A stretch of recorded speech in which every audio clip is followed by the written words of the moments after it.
আজকে মাহের মহরম মাসের আজকে হচ্ছে 8 তারিখ, আগামীকাল 9 তারিখ, পরশুদিন 10 তারিখ। তাহলে চাইলে আমরা আজকে রাতে আমরা সেহরি খাইয়া আগামীকাল শনিবার আমরা একটা রোজা রাখবো এবং রবিবার একটা রোজা রাখবো। তাহলে এই রোজা যদি আমি পালন করি তাহলে আল্লাহ রাব্বুল আলামিন আপনার আমার জীবনের পূর্ববর্তী 1 বছর পরবর্তী 1 বছরের গুনাহের কি হয়ে যাবে? কাফারা হয়ে যাবে। বিশেষ করে এই মাসের 10 তারিখ আশুরা, মহরম মাসের 10 তারিখে আল্লাহর হাবিব সাল্লাল্লাহু আলাইহি ওয়াসাল্লাম নিজে রোজা রেখেছেন এবং সাহাবাদেরকে রোজা রাখার আদেশ করেছেন। আল্লাহর হাবিব সাল্লাল্লাহু আলাইহি ওয়াসাল্লাম যখন মক্কা ছেড়ে মদিনায় হিজরত করে গেলেন, যাওয়ার পর দেখতেছেন যে সেই সময় ইহুদিরা তারা রোজা রেখেছেন। আল্লাহর হাবিব সাল্লাল্লাহু আলাইহি ওয়াসাল্লাম তাদেরকে জিজ্ঞাসা করলেন যে তোমরা কেন আজকে রোজা রেখেছো?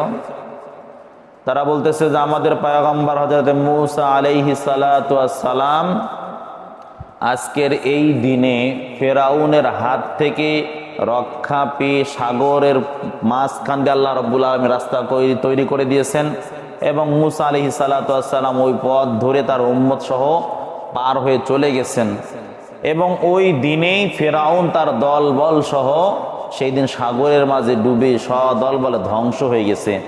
এজন্য হযরতে মূসা আলাইহিস সালাতু ওয়াস সালাম আল্লাহ রাব্বুল আলামিনের দরবারে কৃতজ্ঞতা স্বরূপ শুকরিয়া আদায় করার জন্য মূসা আলাইহিস সালাতু ওয়াস সালাম একটা রোজা রেখেছেন। সেই জন্য আমরাও তার অনুসারী হয়ে আমরাও রোজা রাখি, বলি সুবহানাল্লাহ।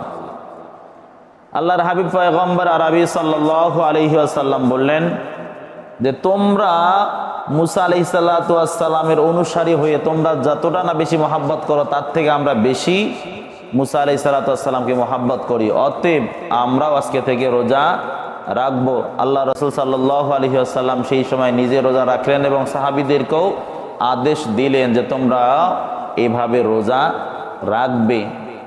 যদি তোমরা এই রোজা রাখো তাহলে এই রোজার একটা রোজার ওসিলায়, একটা রোজার বদৌলতে আল্লাহ রাব্বুল আলামিন তোমাদের পূর্ববর্তী এবং পরবর্তী 1 বছরের গুনাহের কাফারা হয়ে যাবে। সুবহানাল্লাহ। যে পূর্ববর্তী পরবর্তী 2 বছরের রোজার গুনাহের কি হবে? কাফারা হয়ে যাবে। সঙ্গে সঙ্গে আল্লাহর হাবিব সাল্লাল্লাহু আলাইহি ওয়াসাল্লাম এই আদেশও দিলেন যে আমার সাহাবারা তোমরা একটা নয় বরং 2টা রোজা রাখবে।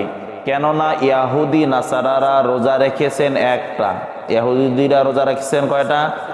একটা। আর ইহুদিরা আমাদের চরম দুশমন, প্রকাশ্য শত্রু।